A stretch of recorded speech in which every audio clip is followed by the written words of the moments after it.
Okay, Ludovic. Thank you. Good morning. So a few things I wrote on the blackboard because I thought I went fast on a few things, and Pinaki was asking me questions after the last lecture, and I realized that maybe in 1 minute I'll go through it again just for the sake of it. Okay. So we said, inspired by experiments, one way to estimate the configurational entropy is to take the total entropy of the liquid and subtract something. And the experiments use the crystal entropy.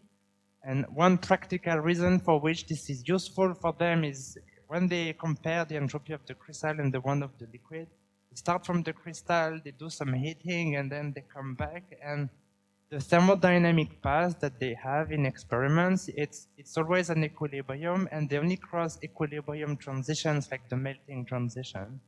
So in a sense, what they measure in practice experimentally, it's a difference between entropies along a thermodynamic path, and it's always in equilibrium. So that's a cool thing that we do. When we went to this inherent structure, Frankel-Ladd type of approach, we are doing two independent calculations. We say we do something for the liquid, and we do something completely different for the glass, and we do the subtraction at the end. We don't do a thermodynamic integration along an equilibrium thermodynamic path. And that's bad because it means we are subtracting two numbers and we need their absolute values very precisely defined. And then we do the subtraction and we get this configurational entropy. So that's cool because we control those two things, but then we have to make sure that we know these things in absolute values, which is a bit annoying, in particular for this issue of the mixing entropy.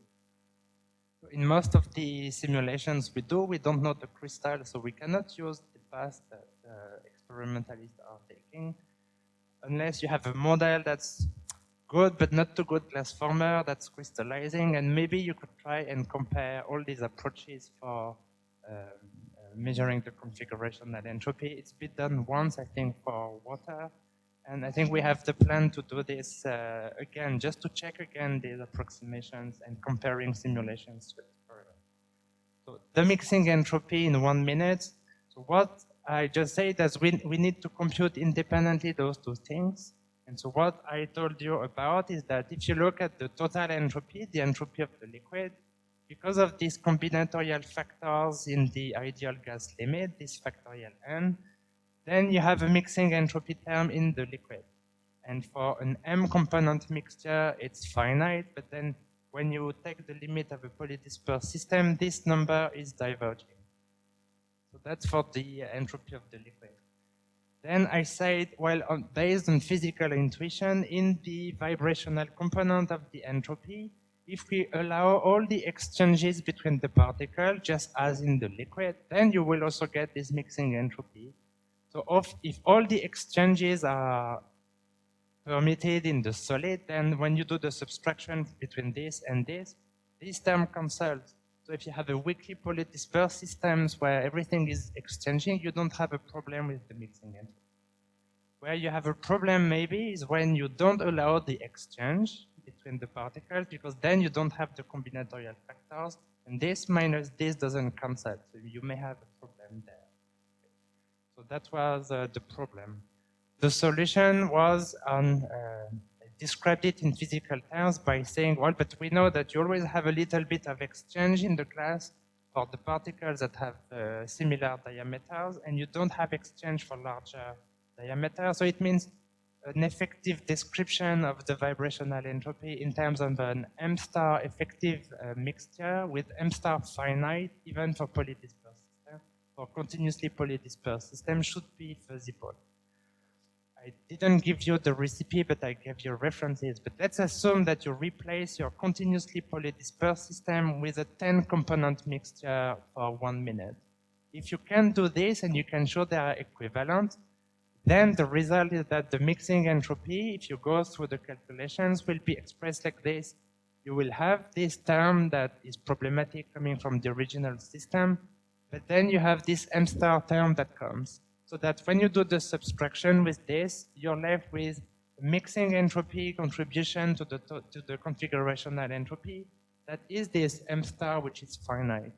So if you can do this transformation from the continuously polydispersed system to the M star component mixture, you end up with a mixing entropy which is finite.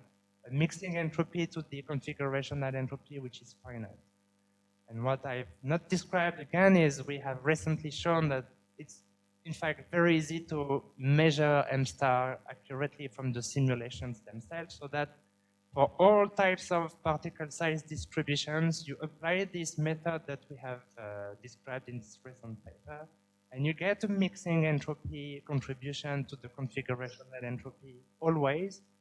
And depending on the type of particle size distribution, it can be 0, it can be very large, but it's always finite. That's the lesson that we've learned. And from the, binary mixture that these guys have been studying, we just find the same result that they had hypothesis. So that's one bit of thing, and then I would like to answer Francesco's question about taking the limit. So we had that question from the referee, actually. So I know it's not sure, but then it's and the answer goes like this. So if you go back and you do text stealing to get to this approximation, so you go back. So in the original partition function, the definition in terms of the factorial is like this. So if you do the stealing, I did this, you have the n log n that comes, but it cancels with this one. So if you do the stealing approximation, this is what you get, and this is the expression I gave you. And then I say if xm is 1 over n, you get this for the mixing entropy, and then you correctly criticize me. If you don't do stealing first and polydisperse, but you do polydisperse here, then nm is 1, so you're left with that guy. And the mixing entropy then is n log n minus 1, so the two calculations differ by the minus 1 here. That's the answer to your question. Sorry, I should have given this yesterday. Sri, you wanted to ask a question before I go into my... No, I did just want to sort of restate my understanding of all of this discussion. In an even clearer way. In an even clearer way, exactly. No, I guess, normally the issue of the mixing entropy is sort of academic, right? Because it really defines a constant term that's added to. So if I'm looking at a system where I'm looking at a transformation, a change of state, the difference doesn't care about the mixing entropy, right? So in this case, it becomes an issue because you are trying to subtract two entropies, and unless you're computing them consistently, there will be confusions arising from the mixing entropy term, right? Now, so details apart, what I have to do is when I compute the vibrational entropy, I must do it in a way that's consistent with the way I compute the total entropy. Yeah? Yes. Okay. No, I mean, in other words, the reason I sort of am stating it is this stuff about the M star is confusing to me. As I told you some time ago, it seems reasonable, but it's also at the same time, it's heuristic rather than matter of principle. Well, that's why I say the physical idea behind the resolution of why you never have infinite mixing entropy contribution. So you should think of when you do the thermodynamic integration with the permutation that I sketched, then effectively what you get is a finite number that sort of describes the continuous particle size distribution into an M star number. So that's the physical idea that, the physical interpretation of the result that you want. And this is how we started to solve the problem by doing this, but then Peter Stolich sent an email and said, well, but it's not generically applicable to any type of particle size distribution, at least the way we implemented it. So we had in mind, a particle size distribution that had a reasonable shape, and then you discretize it into slices that were equal sizes, and then we counted the number of slices. And we said, but what if you have a spike like this and then something really funky? How will you know the number of M star that you have? And it's true that it was practical for some distributions, but not generic. And the solution at the end doesn't have an M star explicitly into the solution, but you can still say, well, the number that you find, it corresponds to the mixing entropy of a discrete mixture with M star component. So in terms of the physical interpretation, I think it's perfect.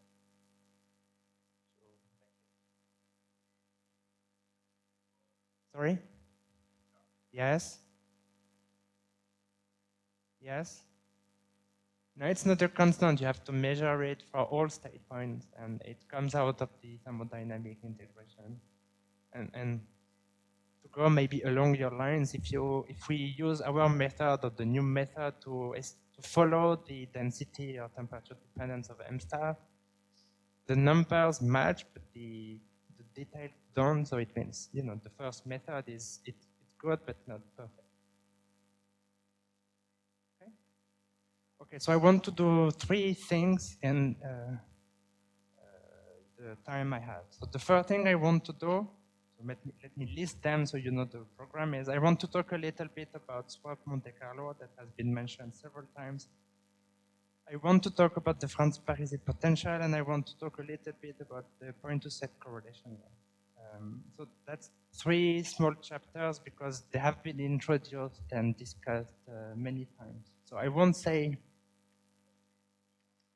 a lot of things, but I will say a few things. So it means I have to sort of surf above my notes from time to time, so I'm not sure that the blackboard would be super clean, but I try to keep the key ideas. So what I did in the first lectures, I said the basic method to do simulations of supercooled liquids approaching the glass transition classical fluid is molecular dynamics. Well, I should have mentioned that you could equally well use Monte Carlo simulations. Okay. And I won't say much about this. I will say 1 sentence and explain what I mean, and I will go into the details of how I do my simulations with Monte Carlo, just to go very, very quickly. So in Monte Carlo simulations, you don't really solve some kind of continuous time dynamic equations. It's a stochastic Markov process.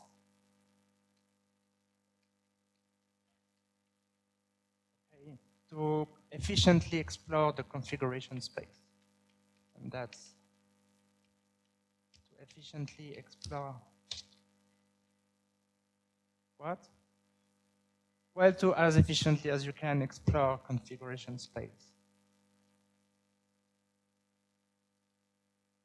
Okay.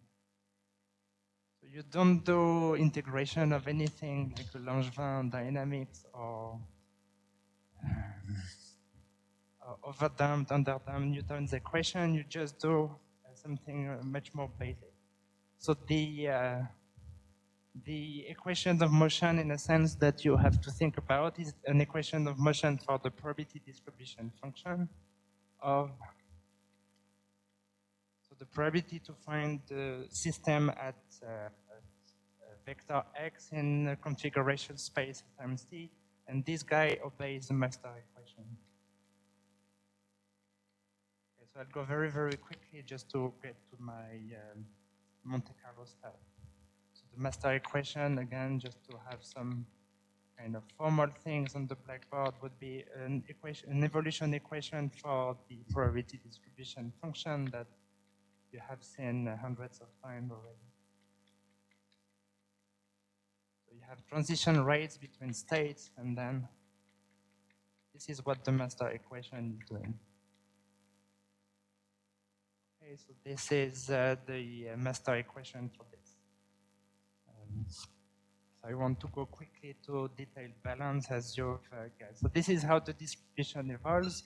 So if you want to reach equilibrium, then it means the equilibrium distribution will satisfy this. At steady state, there will be no longer time dependencies. So this guy is 0, and what we usually do in these simulations is we say that the inside of the integral is 0 always, and so you get detailed balance condition.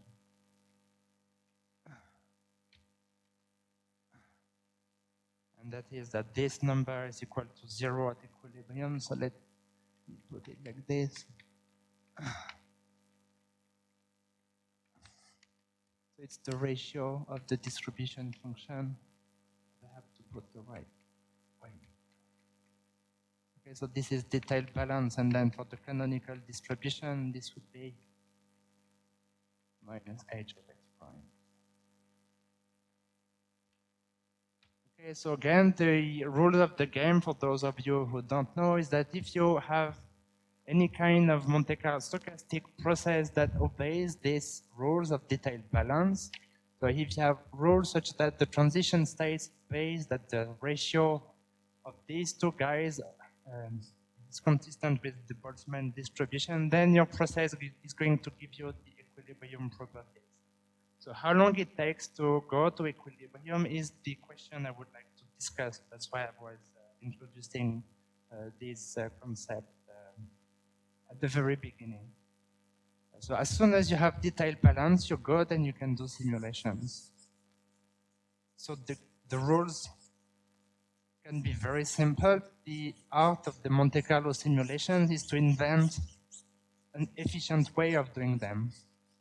And this is what Patrick was mentioning.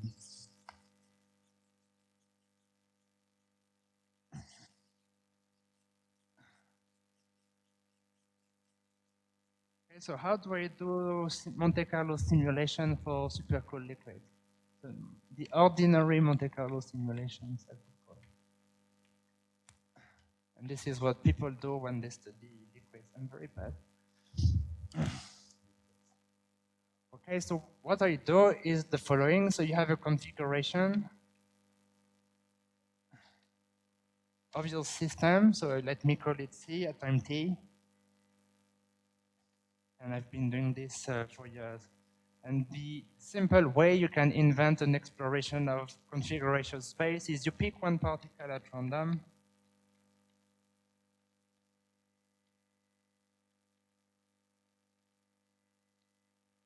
You try to move it a little bit.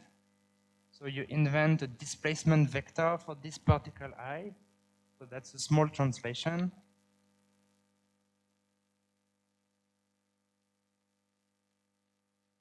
So you try to move the particle I to go to, so you create a configuration C prime where you have Ri, which is Ri at time t plus delta.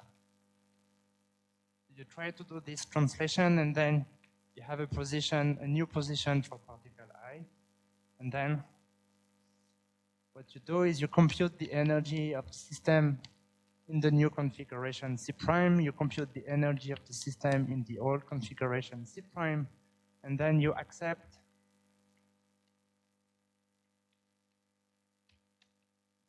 the move of particle I with the probability, which is, say, this one that's very famous. Like this. So delta E is the difference between the new configurations and the old configuration. And so you can check that if you take this probability and you take the ratio of probabilities of going from from C prime to C and C to C prime, it obeys the detailed balance. And this thing is called the metropolis. Okay, so you accept or you reject, and then you have the configuration at time t plus 1, and then you restart your thing. So you move the particles one by one like this. So I like this because it's very simple, and it's even simpler for hard spheres that we are discussing heavily, because for hard sphere, the probability is either 0 if you create an overlap. Because if you create an overlap, then the energy of the new configuration is infinity, then the delta E is infinity, and the probability is 0, 1, and it's 1 if not. So for hard spheres, this is really, really simple. Try to move it, it doesn't bump into someone else, you accept the move, and that's it.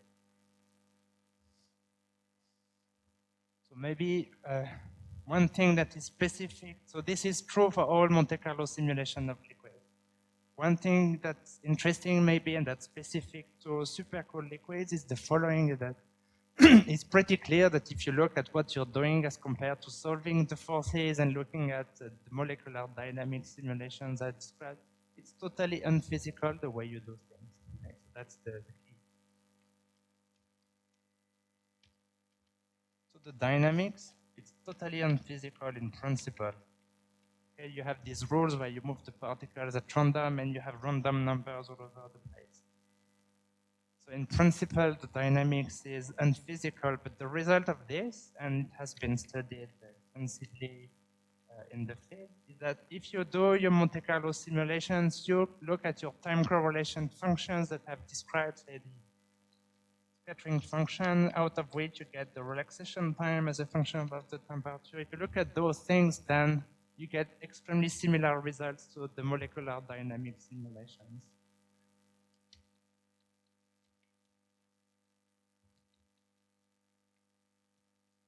Yes, it is, but I never do small steps.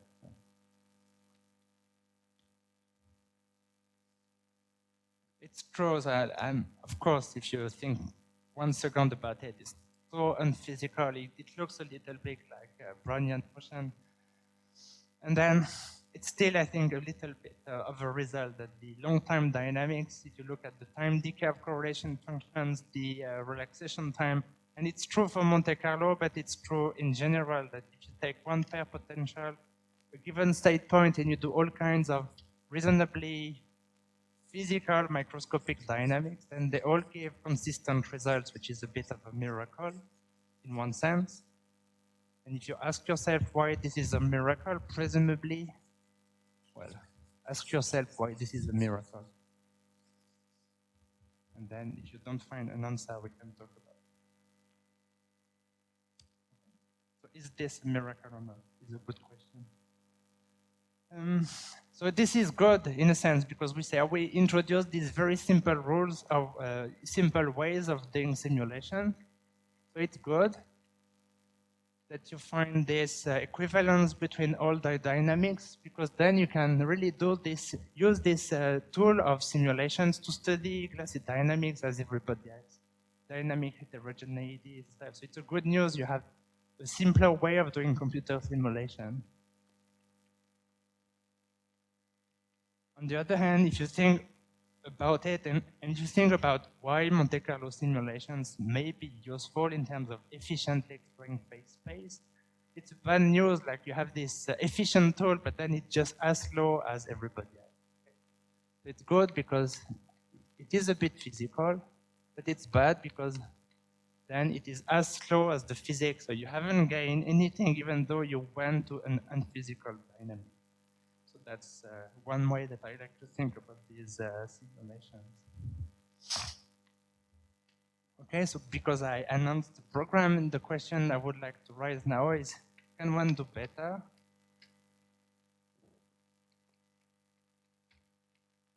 So maybe, as Patrick suggested, it's so close to Brownian dynamics because you move these particles randomly in your liquids that no surprise that it is as slow as Brownian dynamics. The question is, can we invent moves in this Monte Carlo simulation that speed up the dynamics? The answer is yes, and I'll give you the result immediately without going through the details.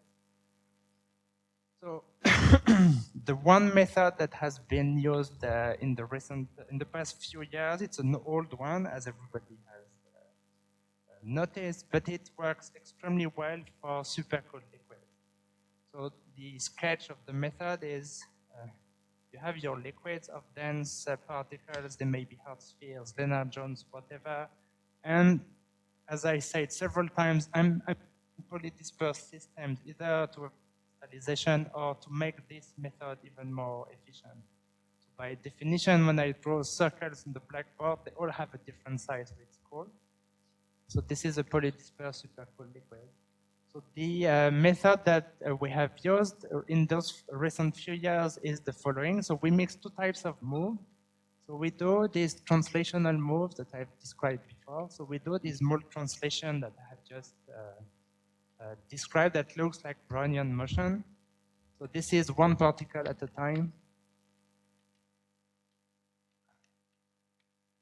So you make these translational moves, and then we introduce what everybody has already mentioned, these swap moves. Two particles do something. So we use two particles. The idea of the swap, it's reasonably simple. So you pick two particles at random.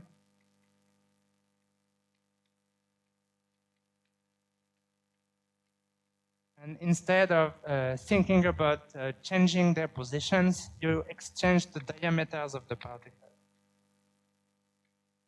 And more generally, if you have energetic interactions, you could also exchange the interaction parameter. So you exchange the identity of the two particles. That's how I like to think about it. So you take this particle, for instance, and this one somewhere else in the liquid, and you try to make this swap of the two particles. So as before, you measure your, you compute the energy difference. So E of C prime minus E of C. Then you use detailed balance, you use metropolis, and then you accept or reject. And then you start again and do your translation and swap moves. So what's nice about it? First thing, it's super simple. So it's just the simplest generalization to the translational moves. You just move two particles. You just do a move that involves two particles. If you follow the metropolis rule and you have detailed balance, you know that by construction you will be sampling the very same configuration space as before. So equilibrium by definition is ensured. And so it means all the static quantities cannot be affected by the fact that you introduce this time something that really looks unphysical from a physical point of view, from the experimental point of view. So that dynamics, even though it's very simple, it doesn't have a nice physical continuous limit as in contrast with this one. So it's really an non-physical dynamics. But it gives rise to the same equilibrium properties.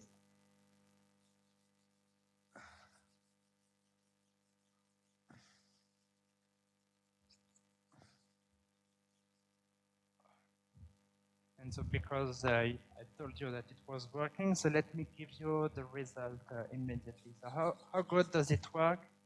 And the miracle is that it works beautifully for supercooled liquids. So how will I describe this? Maybe in one figure that we have published several times now.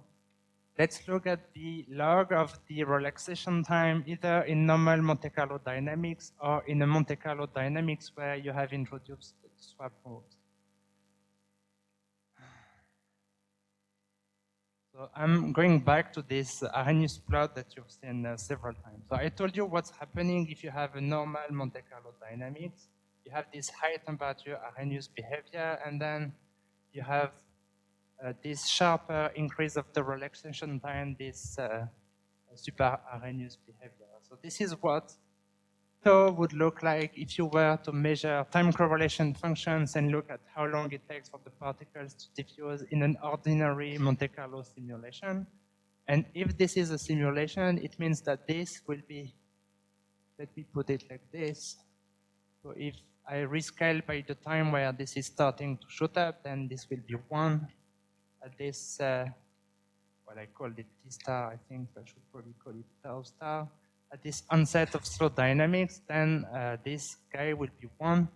And then in my simulation, I stop roughly after 5 decades, I told you, of relaxation time. So at best, I can cover something like 5 orders of magnitude. And that's when my ordinary Monte Carlo simulation starts. And so it's not very far from the mode coupling dynamical transition that has been mentioned several times. So one thing that we will do that will be useful is, let's play the game of we try to fit the temperature dependence of that thing with various functional forms that are well known and understood from the field of the glass transition.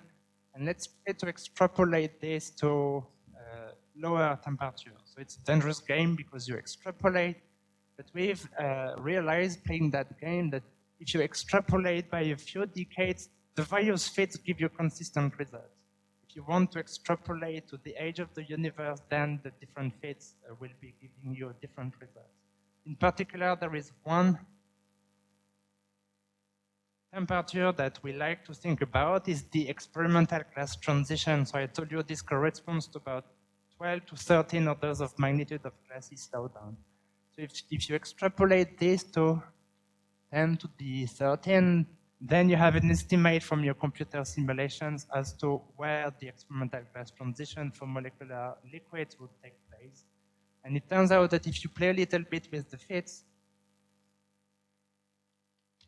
and you can look into the papers as to how idealized my picture is, but we find a narrow range of temperature where the experimental class transition could take place if we believe the extrapolation to these fits.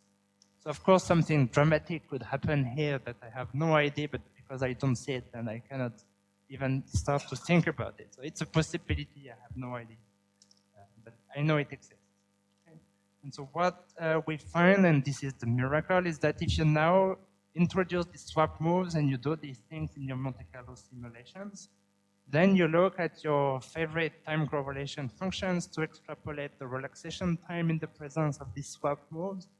So this is typically what we find. Again, it's a bit idealized. We find essentially that at the dynamic transition where the Monte Carlo simulations are totally dead, this number has grown to 10. So I'm using a log scale here, obviously. If we continue doing the simulations here and we go to the experimental class transition, and we think a little bit about how to optimize the particle size and the different combinations of all these parameters, and we have done this work a lot, we find that roughly this is between 100 and 1,000. So that's how long it takes for the Monte Carlo simulations to equilibrate the system. Sorry?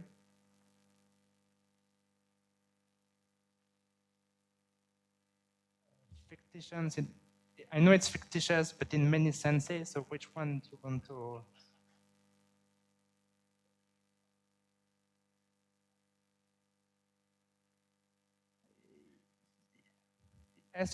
So maybe an easy answer. So that's how I wanted. Is if you introduce a probability to do this guy and the probability to do these moves, then you're saying, you're spending a lot of time in this and the real time is this one. This is what you're doing. So we take this 0.8. So we take this probability 0.8 instead of 1 in the ordinary simulation. So if you want to think about fictitious time, it's changing this by a factor 1 divided by 0.8. Relevant for this log scale. and in some papers, we even introduced this 1 minus p. So, so. Okay.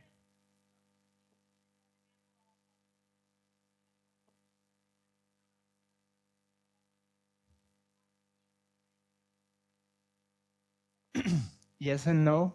The next page is answering and addressing this debate. So let me give you the result.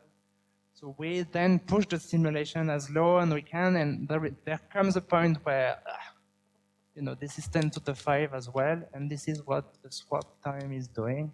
And then above this, I can no longer ensure that my simulations are summarized in the sense that I mentioned in the first lecture when I say you do simulations here, you never know whether you have well summarized. So it's the very same criteria that we use to stop the simulation someplace.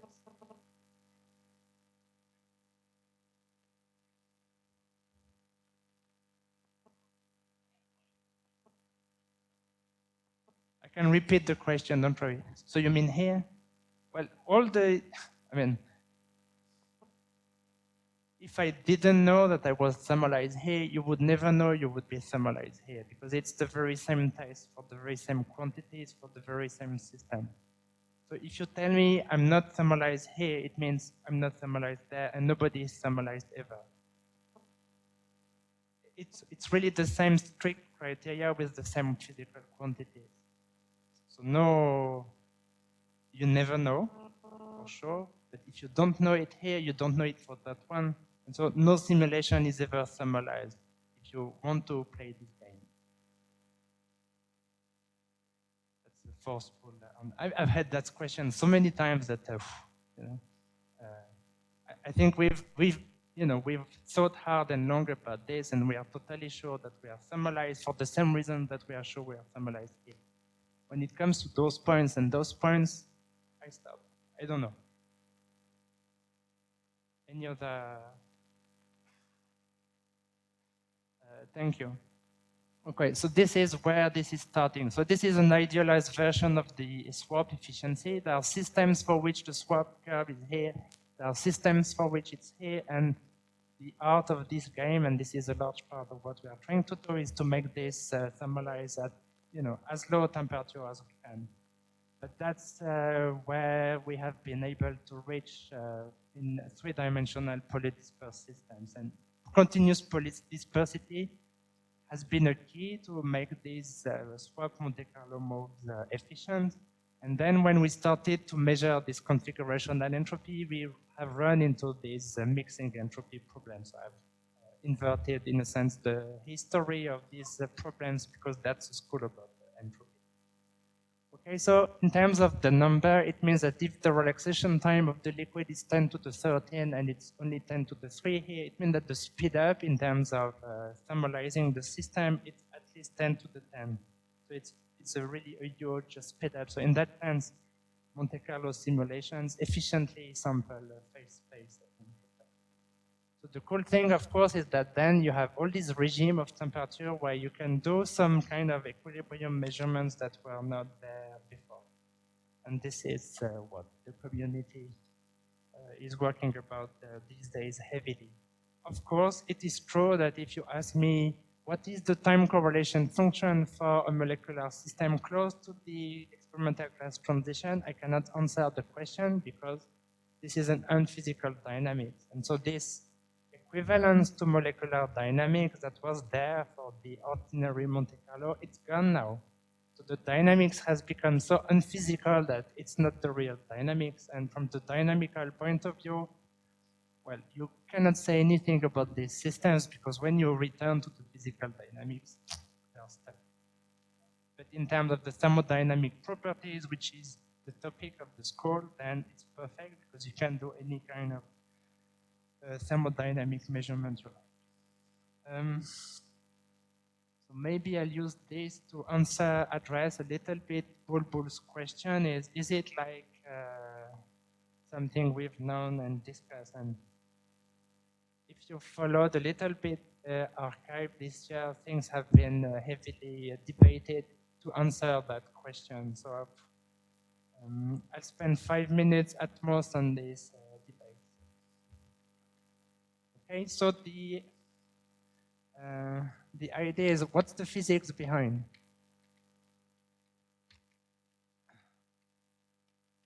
And I think everybody has an answer to this, but to answer your question that I think it's a bit like the naive question. So let me put it like. So the naive idea, and I think the idea that Bulbul has right is like this, but we know that Monte Carlo can speed up the thermalization for critical phenomena, for instance. But if you think of the way it works there, like this Wolf algorithm is, you go close to the critical point, and to make things more efficient, you have to know the domains that are correlated. And then once you know these domains, you flip them at once. And so you speed up the dynamics because you know something about the correlations first. And second, you say, I will do a Monte Carlo move that is going to be more and more collective as I approach the transition. So I'm killing the slowing down that was due to the collective dynamics. That's how people have done a faster algorithm.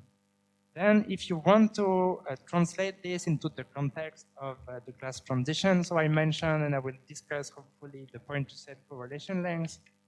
the idea of an effective activation energy that maybe contribute to the dynamics. And then we say from Adam Gibbs type of argument, for instance, maybe this is controlling the physical dynamics. And from the viewpoint of mean field theories of the glass transition, these are static quantities. So we say there are correlations into the liquid related to the entropy, as in Adam Gibbs. And then I invoke some argument, and this is the dynamics. Okay, so if you think that way and you apply the idea of the Wolf algorithms, then you would say, okay, if I think about the swap, then I haven't changed anything to these quantities because these are entropy or length scales that are in the static. But I know that I have affected the dynamics dramatically. And on top of it, if you think about how difficult it is to do these swap moves, it involves two particles taken totally at random. So there is no information at all about domains and the cooperativity something of Adam Gibbs. You're blind, you do something that looks stupid, uncorrelated, doesn't change this, but kills completely the dynamics. So naively, you would say, well, then it's not looking good for these guys because you can change the dynamics without changing this. And there is a part of the community that has been publishing, it's not looking good for these guys. So that's the reason why.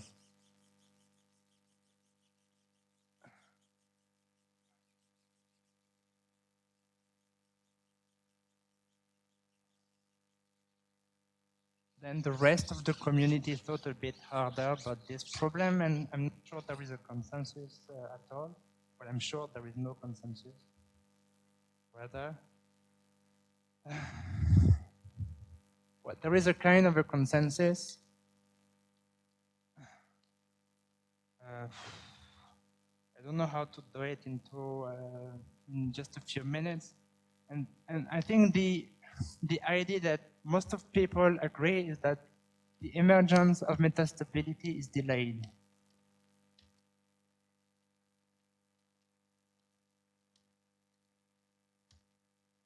I'm playing with words because everything is a bit subtle, but I want to give you the essential idea. And one way I have to say that everybody agrees would be like this is that if you think of your pair interactions or your configuration space in terms of the positions of the particles, then you have glassy dynamics. And depending on who you are in the community, you have your favorite theory for how the particles are moving, how slow they are. It could be kinetically constrained models, could be mean field theory, could be anything else. And so you predict the glassy dynamics with your different temperatures. So if you adopt the point of view of there is a dynamic transition, there is a static transition, for instance, you would predict something like a dynamic transition. So the mean field theory would predict it's a sharp transition, then everybody would agree it's becoming a crossover infinitely, it's been debated, everything, but then this is where you have this crossover towards something else. No? The way to think about it is that because you're changing the identity of the particle and you think what this particle is doing, normally it's diffusing a little bit and that's all it does. Now it's diffusing and on top of it, it's changing its diameter, for instance. So on top of the position degrees of freedom, you have to think about the diameter of degrees of freedom. And so in a sense, you have an enlarged phase space now to think about. It's a phase space where both the positions and the diameters are fluctuating quantities. So if you think about this like this, you say, okay, I have a novel glassy problem where on top of positions, I have one more degree of freedom. And then whoever you are, you could say, I'm going to look at the glassy dynamics of that guy. And I think everybody agreed that this enlarged phase space would give right the same glassy, it's a glass, it's another glass. But in particular, you will have another dynamical transition here that is shifted. So the consensus, and then it's playing with words, what everybody is thinking is the idea that once I have included these fluctuating degrees of freedom into my problem, almost by construction, the glassy dynamics will be delayed in a sense. So by how much it's delayed and why and what's happening in the various regime is where this is a heated things. But in a sense, maybe to use that cartoon over there, if you forget about the black line, you're saying, well, this is just another glass that has an Arrhenius here and then becoming slow and maybe somewhere, I don't know where to put it, to overlap. Here it would have one of the dynamical transition. So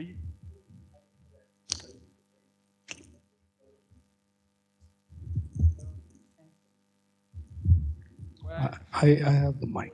It's a sketch. It's just a physical intuition that the temperature dependence of that thing, you should think about it as a new glass. It's a different glass with an nLA with one more degree of freedom. Then for this glass, I measure the temperature dependence of the relaxation time. I think it's good to keep that two-dimensional. So this I'm a bit confused by, because based on what you told me earlier, right? So if I don't know anything about information, if I don't know anything about metastability, dynamical transition, etc., what I understood from what you said earlier is that you have an enhanced sampling method, yes, which allows you to thermalize at a lower temperature than you could earlier. yes, yeah, and by definition, therefore, at a given temperature, if you promise or if you sort of assure me that your system is thermalized, the thermodynamics is the thermodynamics of that temperature, and it has nothing to do with which method you used. yes, right? But all of this seems to suggest here that somehow the properties of the system at a given temperature are different. Is that what you're saying here? No, not at all. Well, Good that you're asking lengthy questions. I can erase. no, I was, I'm timing myself. I'm saying the system where you do swap and the system where you don't do swap. If I give you a snapshot, you don't know how I produce the snapshot. I could have done simulations for 10 to the 12 Monte Carlo steps on a super quantum computer, or I could have done swap moves in 1 second on my laptop. And you don't know, and you'll never know. So in terms of the statics, nothing has changed. Now I'm saying, what if I want to do a theory for the swap dynamics? How should I think about it? How do I construct a theory for swap Monte Carlo dynamics itself? And how do I predict the dynamics when the swap is on? That's a different question that I wanted to address in these 2 minutes. And I say, if you want to think of the glassy dynamics of the swap Monte Carlo algorithm itself, by construction, the thermodynamics, as I've answered, will be the same as the original system. It has to be. But I want to think of its configuration space and Franz-Parisi Potential, compute the dynamics and think about the mode coupling transition as Jamel has done, for instance. Then you have to think and introduce these diameter degrees of freedom.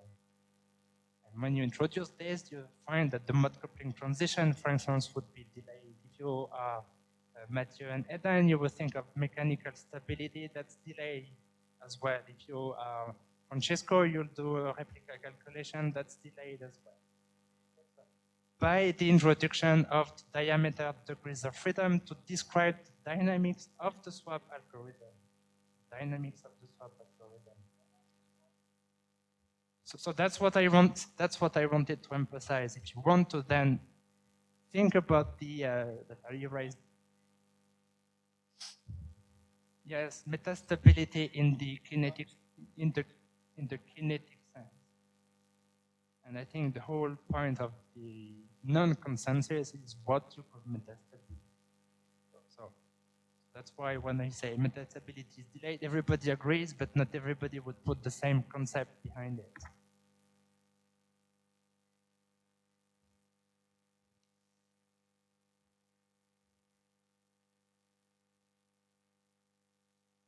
Well, some people claim We've fractionated and crystallized at least 25 different polydispersed systems, and we've worked hard on the particle size distribution, thermodynamic conditions, additive, non-additive interactions, whatever, to precisely kill that fractionation. So we spent 2 years after discovering that the swap was equating everything, crystallizing and fractionating everything we had. And then after many failed attempts, we found a few systems where fractionation and crystallizations were slow enough that we could remain in the metastable way. So of course they do it very fast, but then you have, just as for ordinary computer simulation, make sure it's not there and kill it if it comes.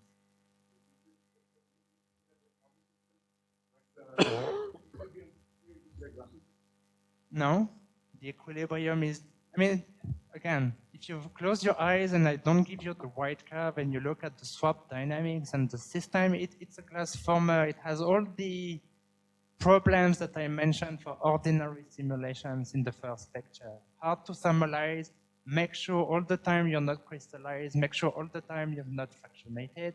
And of course, if you wait long enough, it's going to crystallize because it's a metastable supercooled liquid, as we know. So this hasn't changed at all. It's just being pushed to lower temperatures.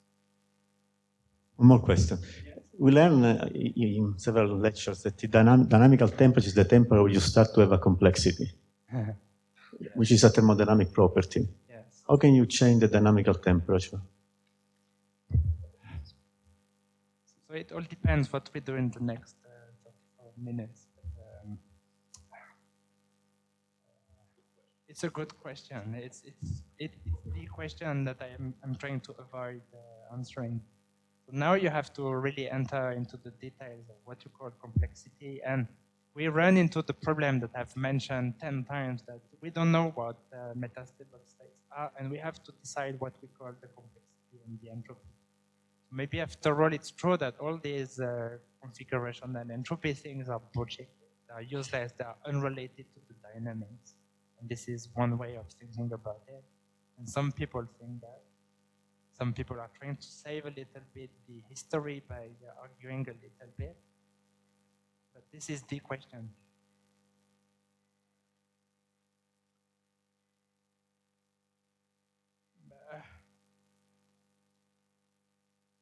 Okay.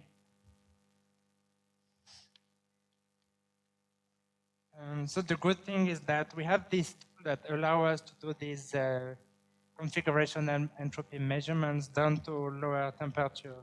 So I probably have to be a bit faster than expected on that part.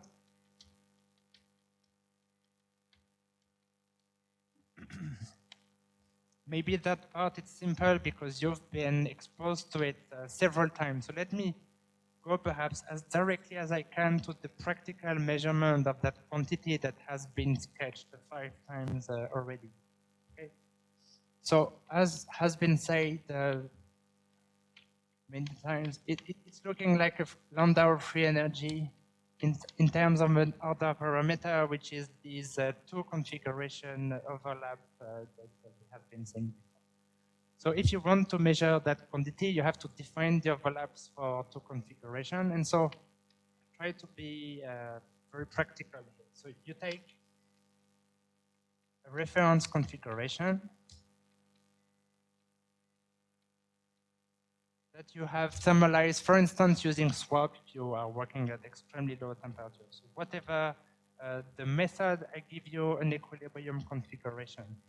Okay, so it's made of the position of the particle in this equilibrium configuration, which I think is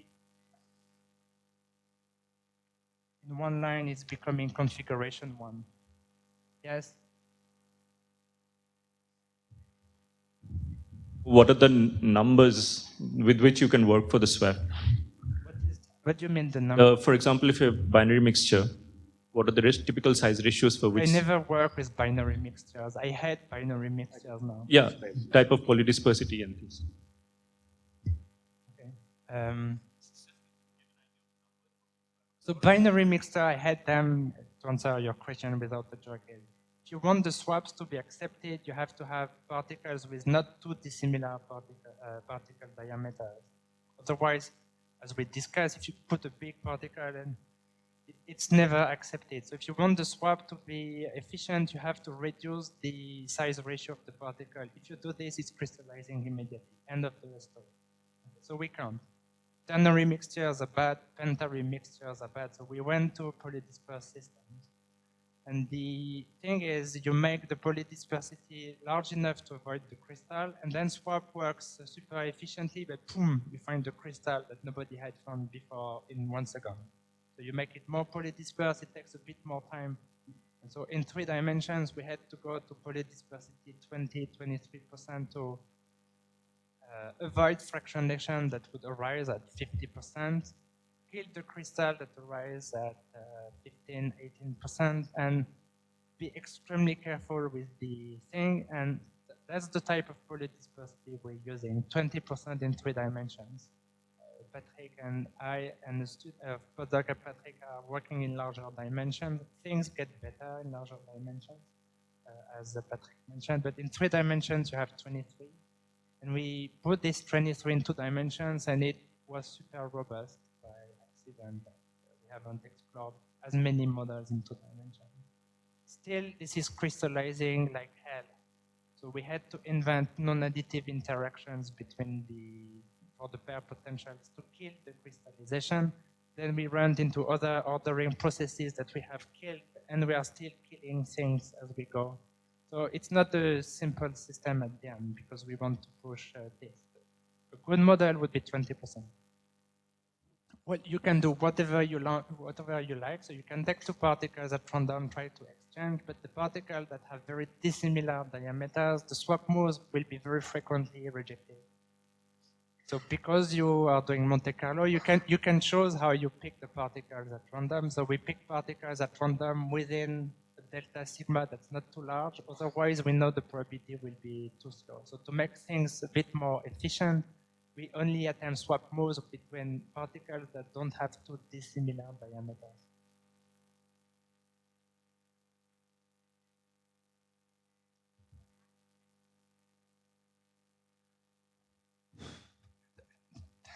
I don't know. There is no good recipe. You just play, and then when you find roughly an optimal, then you stop there and you go. I have never quantified this, and it can be quantified, and I think it's in the details when you will change your efficiency by factors of 1.05 if you try to think about those numbers. You take all the numbers that you find in the books, and it works. When you have multi-component systems, there is sort of folklore, though I don't know of systematic studies, that compositional fluctuations are much slower than density fluctuations, right?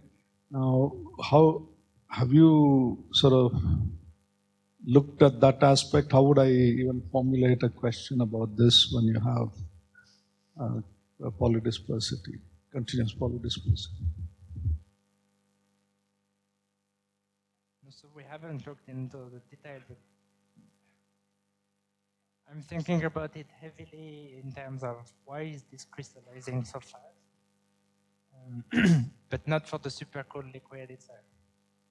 So I haven't thought how composition fluctuation could enhance the slope dynamics in terms of when it goes into when it does not crystallize, then I go and I do the simulations I want to do without thinking too much about your problem. But it's probably true that then something that was very slow is becoming as slow as the diffusion, and maybe this is why you sample phase space more efficiently. It's a good way of thinking about it. In terms of crystallization, it's certainly true that the nucleation path to find these very complex crystals that we have there probably help and enhance because of these composition fluctuations.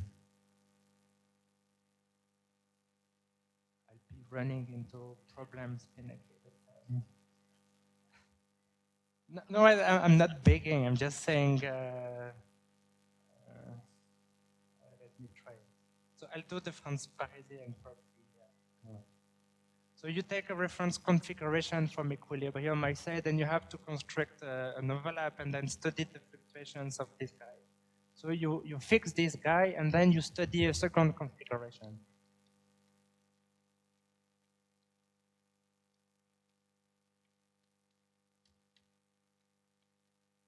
Okay, that's C2, that's made of the positions of the particle Ri2. And so we will fix C1, that's the reference, and then we'll study the thermodynamics of C2. So C1, think of it as fixed, and C2 is really the system that you are studying now. I've lost one page. So I've defined the overlap in terms of projecting one density profiles into another. So the one quantity I say that I like to use for the overlap was this sum of Heaviside functions. So you have used before in the lectures this quantity where this was the same configuration at time 0 and at time t. Now I forget totally about the time because I do thermodynamic measurements. So I have configuration 1 and I compare the density profile of my configuration 1 to the density profile of configuration 2. And this is the quantity that I'm considering. And this guy, again, let's say it's 0.2 sigma, it's a fraction of the diameter, just to include the stupid thermal vibrations into the system. So again, as I said several times, when 1 is equal to 2, this guy is equal to 1. And if you have uncorrelated density profile, then you have something that goes like the volume and the density rho A cubed. So if you think about the numbers, density is 1, A is 0.2, this guy is 0.03. Okay, so it's very close to 0, that number for uncorrelated density. Okay. So very quickly, so what is V of Q? So the way it's been defined is the free energy of having an overlap Q between the copies 1 and 2. So 1 is the reference, and V of Q is the free energy to have an overlap Q.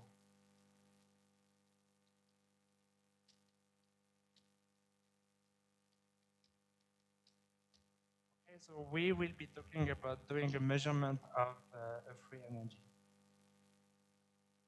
Okay, so the quantity that I'm going to try and measure is the distribution of the overlap. So I will be doing simulations where what I want to do is I have my 1 totally fixed. I will do simulations of the Q2. At each time step I measure Q, I put this into a histogram, and by definition P of Q then it's directly related to my free energy. It's minus N. I don't know if I put the beta, I did. And this is like this. So the principle of, at least the way I have measured the V of Q is I do very long simulations where I record the histogram of the overlap fluctuations in equilibrium conditions. Then I take the log, the minus, I divide by N and beta, and that's giving me V of Q directly. So that's the practical measurement.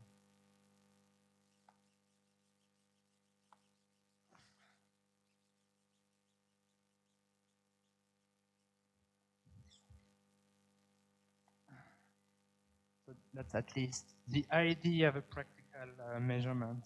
So maybe I could write this integral for those of you who like to think into those terms. So what is the probability distribution function? It's really the average of a delta function.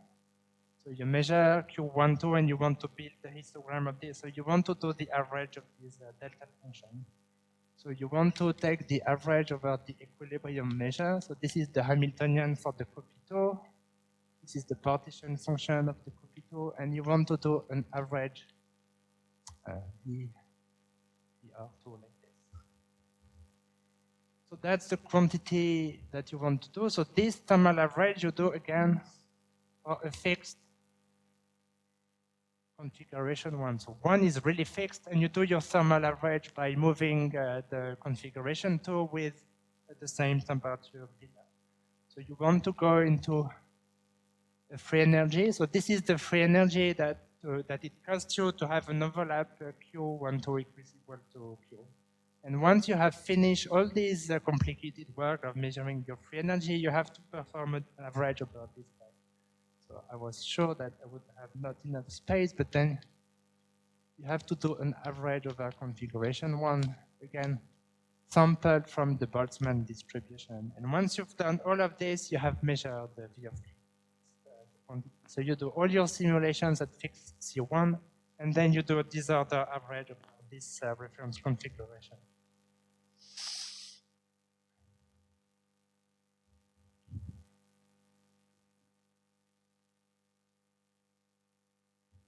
Yes? No, so in practice, does it make a difference to the numbers, the way you do the averaging, supposing What do you mean? the quench versus anneal? Well, it makes a lot of difference. I mean, I've published one paper, 2 papers with the anneal because I wanted to get started with this. It was a warm-up. I mean, nobody will ever use the anneal. But I use Okay. No, you have to do it. The results are different. The physics is different. Everything's different. So you shouldn't, do this outside. It was a warm-up exercise. That's the honest answer. Very nice warm-up. Okay.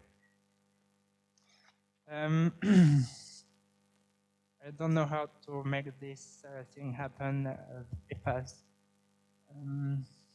So I wanted to sketch the results, make some comments, and tell you how to do it in practice. It's a lot of information. So perhaps how to measure that thing in practice, so that's the formal definition. Really what I do is I want to explore the fluctuations of the overlap. So simple things is the quantity you want to get is really the guy in the exponential, but there is an n in front. So if you want to have this guy and look at reasonable values of the overlap, the probability that you observe fluctuations in the overlaps in the interesting pattern of large overlaps in equilibrium is exponential minus n. So the probability, it's difficult. And the reason it's difficult is because the quantity you want is not the distribution, but really the large deviation function of the distribution, the free energy. So because it's difficult, then you look at the good books in how to measure large deviations in equilibrium. It's called free energy measurements. So you open the book of your teacher, Dan Frankel, from 2 weeks, and you find all the recipes, and you read a few more papers, like the nice paper of Francesco Sciortino, and then you find how it's done in practice for complex cases, and then you learn how to do something that's called umbrella sampling. And that's the method of choice when you want to do free energy measurements, which corresponds to large deviations of the fluctuations of your order parameter. So this is how I did it. So instead of looking at my Hamiltonian H2 for the configuration 2, I promote this to something that's different. And I look at the Hamiltonian H2 that I perturb with something that you should be already familiar with. So it's always the same thing. We know how to do harmonic oscillators. And the reasoning behind goes like this, is that at equilibrium, the favorite value of the overlap is very small. It's close to Q equals to 0. But I want to explore the tail of the distribution to infer V of Q. So I have to probe values of the overlap that are never probed in equilibrium configurations. So what I do then is I say, okay, if this guy doesn't want to explore large values of the overlap, I'm going to force the system to explore them, and I will add this potential that drives the overlap towards any value I want of Q0. And this is really how it's done, and you adjust this to really explore how strong is the new coupling that you have introduced. So you perturb your Hamiltonian in a way that you can control like this. Okay? So that you explore at least fluctuations of the overlap in the vicinity of a Q0 that you yourself are choosing. Okay? So now that you have done this, then in these perturbed simulations, you measure the probability distribution function of your overlap, and then it will be close to this Q0. And of course, that will depend on the parameters that you have introduced in your simulations in different objects. So let me call this guy the perturb distribution function. And once you have done this, because you know how you have perturbed the system, then you can use these simple rules of equilibrium and then say that the distribution that you have measured, it's the equilibrium distribution biased by the Boltzmann weight of the perturbation that you have introduced, and the notations are different, of course. Q minus, I can cross a little bit, Q minus Q0 squared.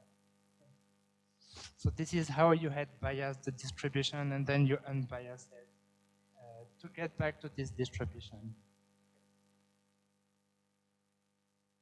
So that's how it's done. So let me sketch it, and then I will go to the result very, very quickly.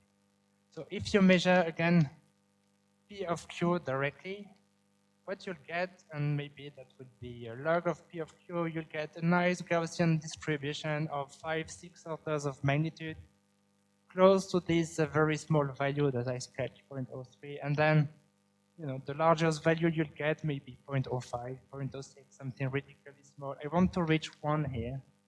So the way I do the simulations like this, I want to explore the vicinity of a given Q0. I bias the simulation. I record this P W like this.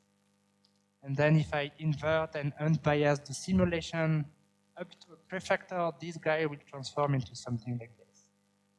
And that guy, if I adjust it, will be deep into the tail of that distribution. Then I do simulations for as many Q0s as I like, and I reconstruct the entire distribution here.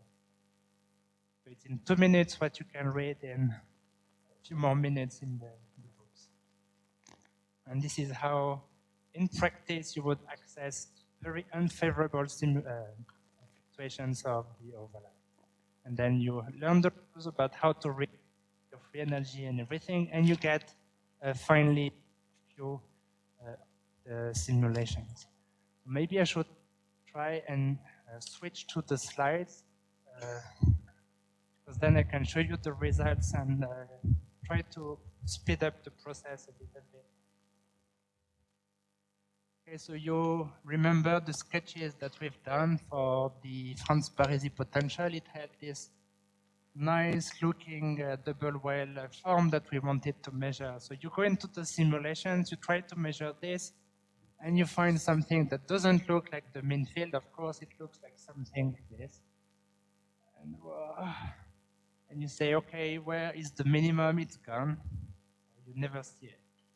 So the ideal mean field construction would tell you that this is something like this. I think Patrick and Francesco have already mentioned that if you go to finite dimensions, even if you had an underlying mean field picture like this, in finite dimensions, you'll have interfaces growing and you'll never see this minimum. So at best, the thing that you can hope you will be able to measure is something like this. So forget about defining the complexity by the distance to the minimum. It does not exist. So one small finite dimension, it's hard. All the things that are well defined in mean fields, they break down in finite dimensions. And so you have again to decide what you call the configurational entropy. Anyway, this quantity in mean field was a complexity. It doesn't exist anymore in finite dimensions. So the idea of a minimum has disappeared. The idea that metastable states exist have disappeared. The only idea you have is, well, I'm trying as best as I can to access and decide where this minimum and where this guy is, and I will define the configurational entropy like this.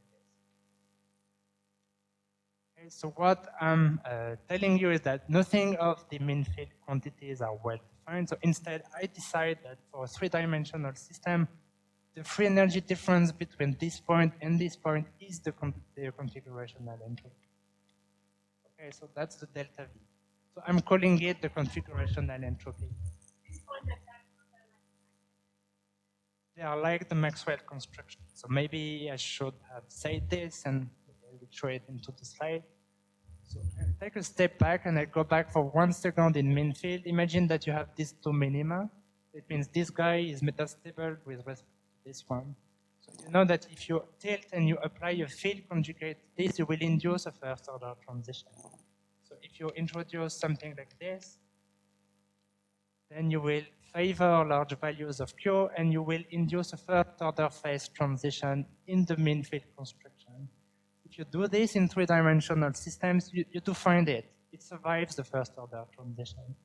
That means you can play that game of looking at the epsilon transition, and then you have something in the epsilon temperature plane that looks like this, and it becomes a crossover at high temperature.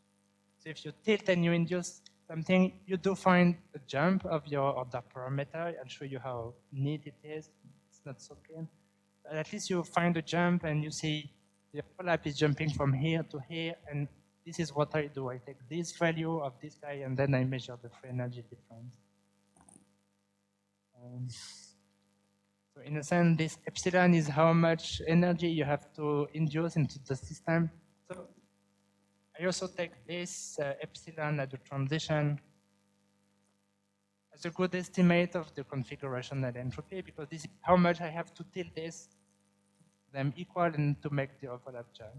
So these are two equally well or badly defined definition of the configurational entropy in 3 dimensions. Look, no, this is, yeah, go ahead. Go ahead. Yeah. No, I mean, this is very puzzling to me because everything that you said could be applied, for example, to the crystal nucleation problem. Today? Is that Mick Jagger?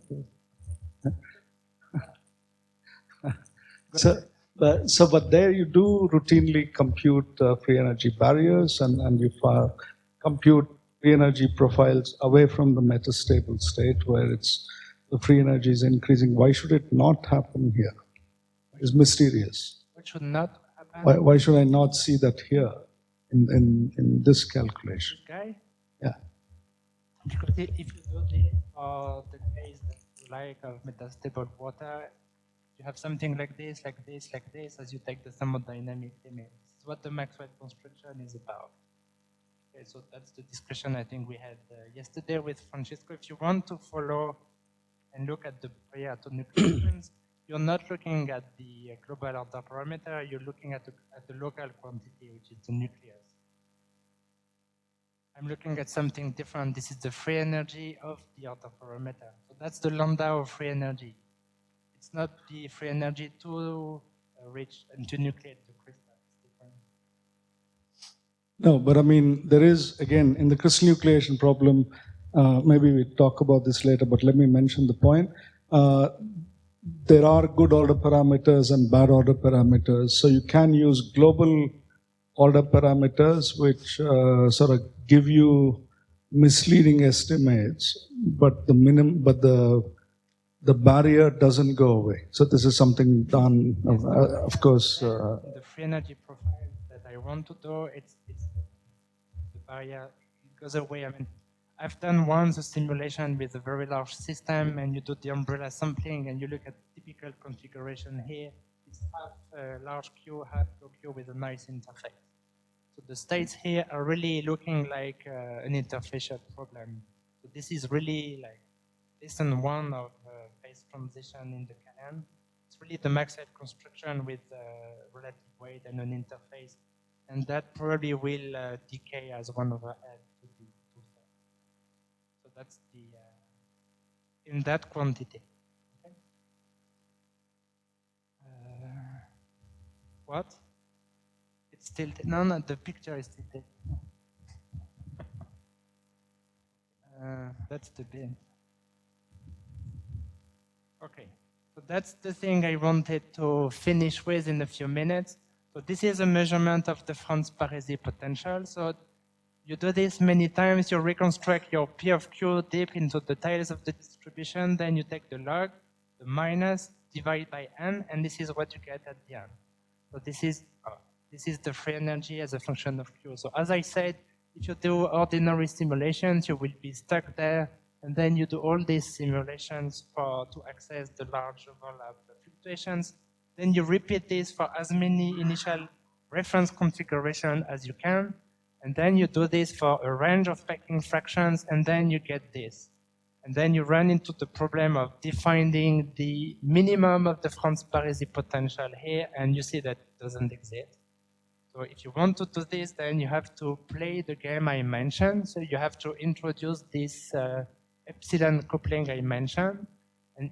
And this is the story that if you don't apply this epsilon, this is the P of Q that I've shown before, and you have this large peak here, then you tilt the potential more and more by increasing the epsilon, and the distribution becomes bimodal somewhere, and then you make this first order jump towards large Q. So then you say, well, the green one, it's about like the coexistence, and you play with your rewriting to find it very precisely. So somewhere you have an epsilon star, and this is giving you the value of the large overlap. So it's a different system. This is why the overlap is at 0.85 here. We play that game for that system, and this is where we would find the second peak in the distribution. So we say, well, this is Q high, so we decide this is Q high, and then we decide that this free energy then is the complexity for that system. Or we call it, or we name it the configurational entropy, and maybe it's good to repeat it for the last 1 minute. From the very beginning, we knew that the configurational entropy was this experimentally defined function where you subtract the vibrations of the crystal. That's well defined. Then we went into the mean field and we said, well, the real quantity we would like to access is the complexity, counting the number of metastable states. But 1 minute later, I said it doesn't exist in finite dimensions. That means all the lectures I've been chasing this configurational entropy, I knew from the very beginning it doesn't exist. Okay, so it means everybody reporting configurational entropy has made a strong decision about what he called the configurational entropy, and the number of decisions then can be infinite. I've discussed 2, 3, 4, but anyway, all of them are good, all of them are bad.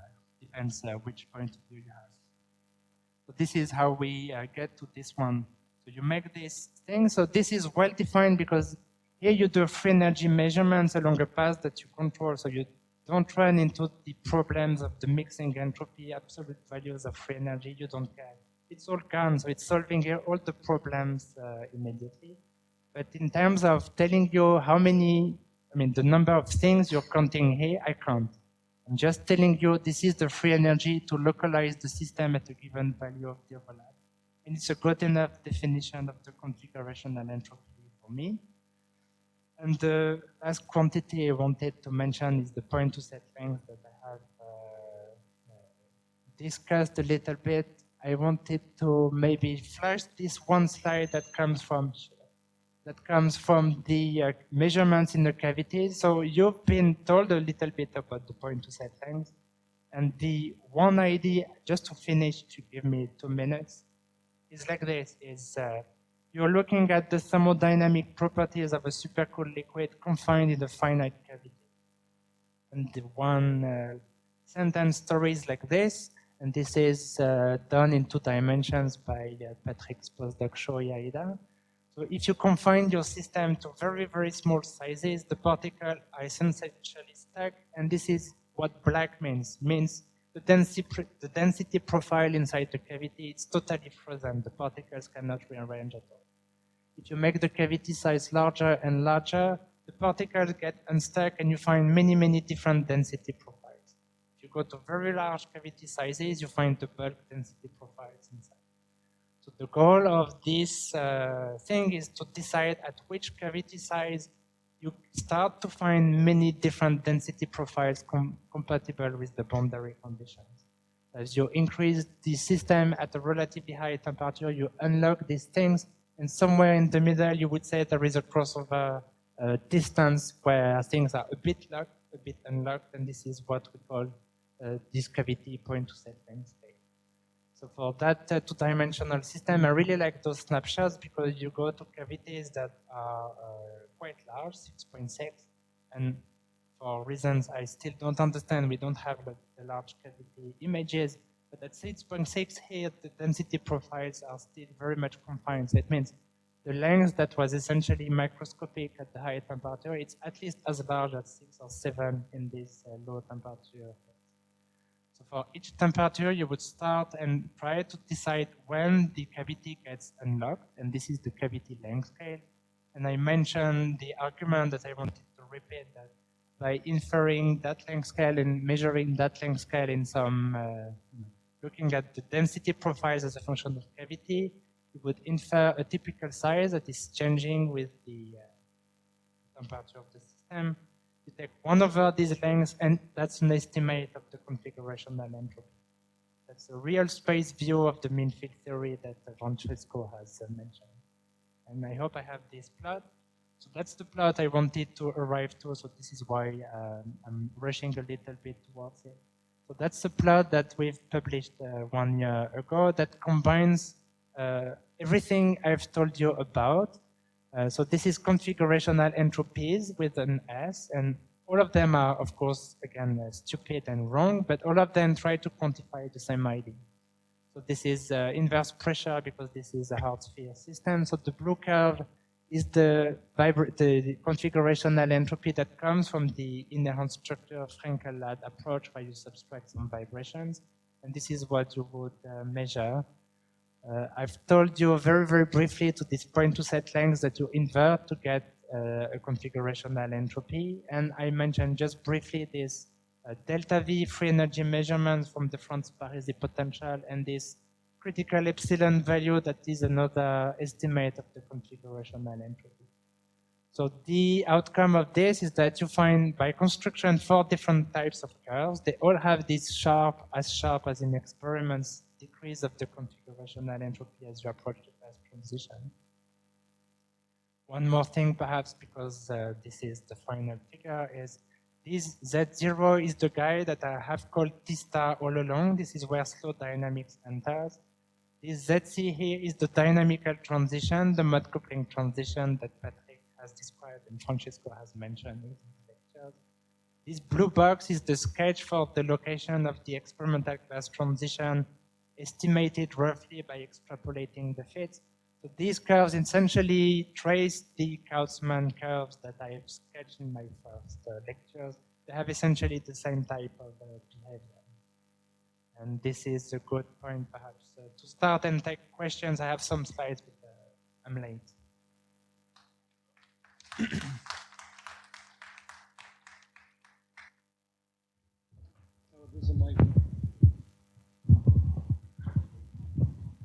My question is related to the swap mobs. If I have correctly understood it, when you are actually swapping the particles in each of the mobs, this can be thought as some equivalent, some additional displacement for each of the particles. Right. So when you are swapping the particles, so each of the particles are actually is displaced by an some additional amount. So basically what you are actually equilibrating the system at some different effective temperature due to these fluctuations. So I'm not sure whether I'm correct or not. You're not? It's not like this. Remember when I said the swap moves, I said you take these 2 particles and you exchange their identities.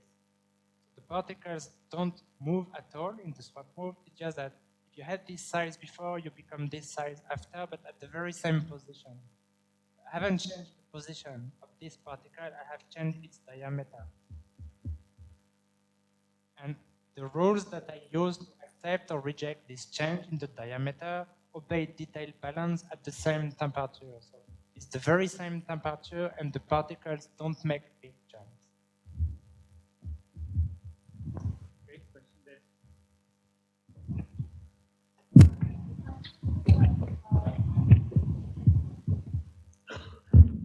So I'm a little confused regarding this. You have a reference configuration and then you have a second configuration. So are you doing it in the same simulation where you have the reference configuration and then you take it to another configuration? No. Or are you looking at 2 different simulations?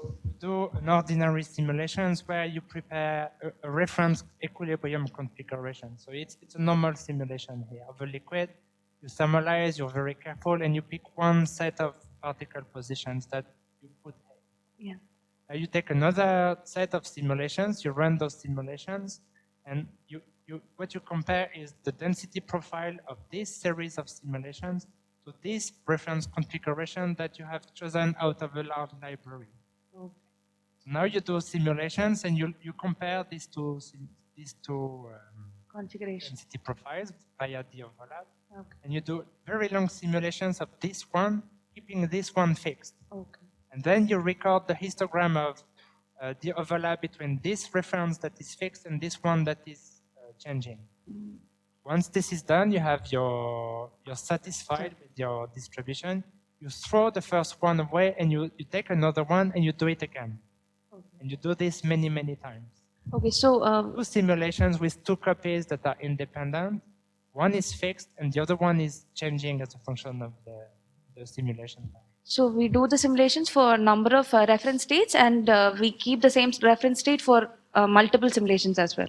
So it's like a two-dimensional. One long matrix. simulations for one reference state, and then you average over many different equilibrium reference states. Okay.